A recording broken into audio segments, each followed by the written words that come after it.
আচ্ছা, আমরা কিন্তু স্ন্যাক্স খেতে খুব পছন্দ করি। সেটা যে কোনো স্ন্যাক্সই হোক।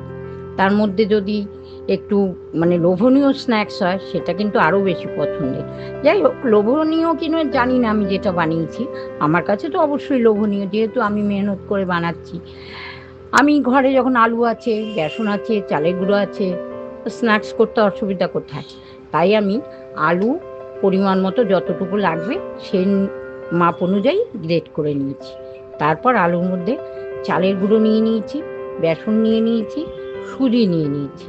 তারপর চিলি ফ্লেক্স দিলাম, চাট মশলা দিলাম, একটু লঙ্কার গুঁড়োও দিয়েছি, আর হলুদ গুঁড়ো দিয়েছি, স্বাদ মতো লবণ দিয়েছি। দিয়ে ভালো করে ওটাকে বাইন্ডিং করে নিয়েছি। তারপর লম্বা করে লম্বা মতো করে নিয়ে পিস পিস করে কেটে নিয়েছি, নিয়ে স্ন্যাক্স তৈরি করেছি।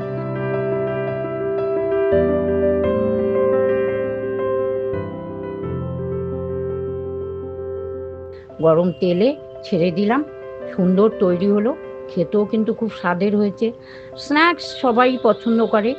স্ন্যাক্স বানিয়ে সন্ধ্যাবেলা একটু টিফিন খাওয়াই যায় চায়ের সাথে। আরও ভালো ভালো স্ন্যাক্সের জন্য আমার চ্যানেলে চোখ রাখো, দেখতে পারবে ভালো ভালো অনেক স্ন্যাক্স আমি দেখাবো। সবাই ভালো থেকো, আবার আসবো।